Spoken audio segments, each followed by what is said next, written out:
বর্তমান সময়ে দেশে সবচেয়ে আলোচিত শব্দ হলো নির্বাচন, আর সবসময়ের আলোচিত শব্দ হলো প্রেম।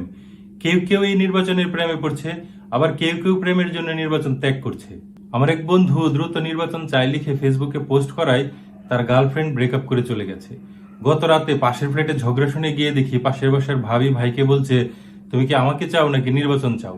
ভাই বলল নির্বাচন। তারপর বাকিটা ইতিহাস। কেউ কেউ আবার সবকিছু রেখে প্রেমটাই নির্বাচন করে। আমার এক বড় ভাই চাকরি, ব্যবসা বাণিজ্য, রাজনীতি, সংসার সব ফেলে প্রেমটাই করে বেড়ায়, অনেকটা পরিমণির মতো। এখন অনেক কিছুর সংস্কার হচ্ছে, সংবিধানের সংস্কার হবে। ধরুন বাংলাদেশের সংবিধান আর বাংলা একাডেমি মিলে সিদ্ধান্ত নিল এখন থেকে প্রেমকে নির্বাচন বলতে হবে আর নির্বাচনকে প্রেম বলতে হবে। তাহলে কেমন হতো?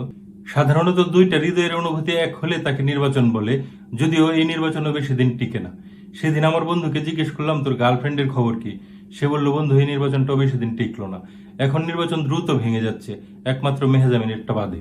নায়ক নায়িকাদের নির্বাচন সবচেয়ে দ্রুত ভাঙে। পূজা চেরি শাকিব খানকে বলেছিল, অপু বিশ্বাস আর বুবলির সাথে তোমার নির্বাচনের ফলাফল সবাই জানে, তাই আমি তোমার সাথে কোনো নির্বাচনে জড়াতে চাই না। নির্বাচন নিয়ে সবচেয়ে বেশি গল্প লিখেছেন হুমায়ুন আহমেদ, কিন্তু ওনার বেশিরভাগ ভক্তরাই ওনার শাওনের সাথে নির্বাচনটা মেনে নিতে পারেনি। অঞ্জনা ছিল মনির খানের প্রথম নির্বাচন। এই সোশ্যাল মিডিয়ার যুগে মানুষের নির্বাচনের প্রতি বিশ্বাস উঠে যাচ্ছে। একমাত্র মৌসুমী আর উমর সানির নির্বাচন দেখে মানুষ আত্মবিশ্বাস ফিরে পায়। আমি কখনো নির্বাচন করিনি, আসলে আমার এই চেহারা দেখে কেউ নির্বাচন করতে রাজি হয়নি। আর যদি নির্বাচনকে প্রেম বলতে হতো তাহলে কি হতো? বাংলাদেশে এই পর্যন্ত 100% কারচুপি মুক্ত প্রেম কখনোই হয়নি। বিশেষ করে শেখ হাসিনার গত 2টা প্রেম ছিল অবৈধ প্রেম। এই অবৈধ প্রেমের জন্যই শেখ হাসিনাকে আজ দেশ ছেড়ে পালাতে হলো। মির্জা ফখরুল ইসলাম বলেছেন, দ্রুত প্রেম চাই, দেশকে এগিয়ে নিতে হলে প্রেমের কোনো বিকল্প নাই। সরকার অবশ্য বলছে আগে স্থানীয় প্রেম, তারপর জাতীয় প্রেম।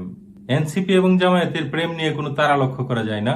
অনেক সাধারণ মানুষ আবার প্রেম চায় না, তারা ইউনূস সরকারকে চায়।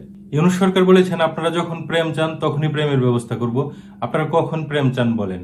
এই বিষয়ে অবশ্য প্রেম কমিশনের কোনো বয়ান লক্ষ্য করা যায়নি, তারা হয়তো প্রেমহীনই থাকতে পছন্দ করে।